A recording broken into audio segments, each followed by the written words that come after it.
സ്വർഗത്തിൽ സ്ത്രീകൾക്ക് ആരാണുള്ളത് എന്നുള്ള ഒരു ചോദ്യമാണ്. പുരുഷന്മാർക്ക് ഹൂർലിങ്ങളുണ്ട്.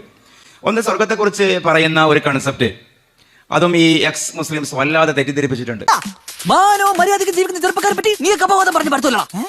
ഹൂർലിങ്ങൾ അതിൽ ഒന്ന് മാത്രമാണ്. ഒറ്റ വാക്കിന് പറഞ്ഞു പോയാൽ ഈ ചോദ്യത്തിന്റെ മറുപടിയായിട്ട് ഒരു അനുബന്ധം കൂടി പറയാണ്. മനസ്സിലായില്ല, മനസ്സിലാക്കി തരാം. ഇസ്ലാമിന്റെ പല മഹത്വവും നമ്മൾ മനസ്സിലാക്കിയതുപോലെ അത്ഭുതപ്പെടുത്തുന്ന വേറൊരു കാര്യം കൂടി ഇതിലുണ്ട്. ആ പ്രചരണം നമ്മുടെ കാര്യമായി കൊണ്ടുവന്നത് ഈ ജബ്ബാറാണ്. മാപ്പിളാരെ സ്വർഗത്തിൽ എവിടെ നോക്കിയാലും പാൽപ്പുഴ, എവിടെ നോക്കിയാലും തേൻപുഴ, എങ്ങോട്ട് നോക്കിയാലും അതിപ്പോ നീ പറഞ്ഞിട്ട് വേണോ ഞാൻ അറിയാൻ. പെണ്ണുങ്ങൾ, ഇങ്ങനെ ഒരു സഭയിൽ പറയാൻ പറ്റാത്ത സ്വർഗമാണ്. അങ്ങനെ പറയരുത് പ്ലീസ്. പക്ഷെ നമ്മളും അത് കേട്ട് കുറെ അങ്ങനെ വിശ്വസിച്ചു. പക്ഷെ നിങ്ങൾ ഖുർആൻ മൊത്തം ചെക്ക് ചെയ്ത് നോക്കും. ഇതൊരു നടക്ക് പോണ ലക്ഷണില്ല.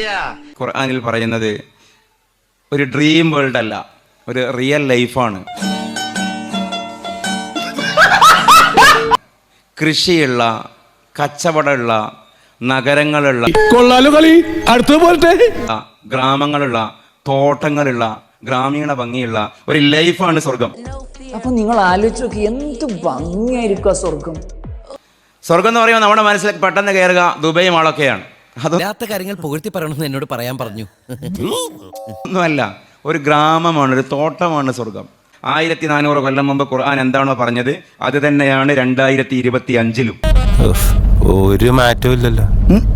Heard melodies are sweet but those unheard are sweetest.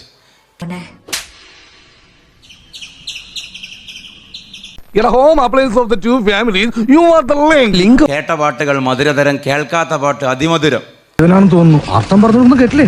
മാപ്പിളാര് പറയുന്ന സ്വർഗത്തിൽ തീർച്ചയായും സ്വർഗത്തിൽ പാലിനേക്കാൾ വെളുത്ത, തേനിനേക്കാൾ മധുരമുള്ള, തേനോ ഇവിടത്തെ കള്ളോ ഇവിടത്തെ വെള്ളോ ഇവിടത്തെ പാല് പോലും ഒന്നും ആവില്ലത്.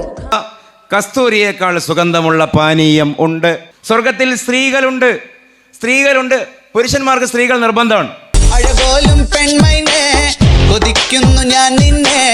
സ്ത്രീകൾക്ക് പുരുഷന്മാർ നിർബന്ധമാണ്. സ്ത്രീകളുണ്ട് എന്ന് പറയുമ്പോൾ പിന്നെന്തേ പറയേണ്ടത്? 10 പെറ്റ തള്ളയുണ്ട് എന്നാണ് പറയേണ്ടത്. മന്ത്രി കൊച്ചമ്മ വരുന്നുണ്ട്, അല്ലല്ലോ, ഉടയാത്ത ശരീരമുള്ള സ്ത്രീകളുണ്ട് എന്ന് തന്നെയാണ് പറയേണ്ടത്.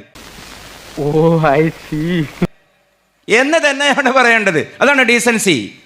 പട്ടിയുടെ വാല് 12 കാലം കൊള്ളിട്ടിട്ട് എന്താ കാര്യം? പട്ടിക്ക് കൂടി തോന്നണ്ടേ അത് നിവൃത്തി. സ്ത്രീയുടെ ആഗ്രഹം മനസ്സിൽ ഒളിപ്പിക്കുന്നു. ആ മാന്യത അള്ളാഹുവും കീപ്പ് ചെയ്തു. ഖുർആൻ നമ്മൾ ഉണ്ടാക്കിയതാണ് എന്ന് പറയുന്നത് ഇസ്ലാമിനെ നിഷേധിക്കലോ ഖുർആനെ നിഷേധിക്കലോ അല്ല, ലോക ചരിത്രത്തെ നിഷേധിക്കലാണ്.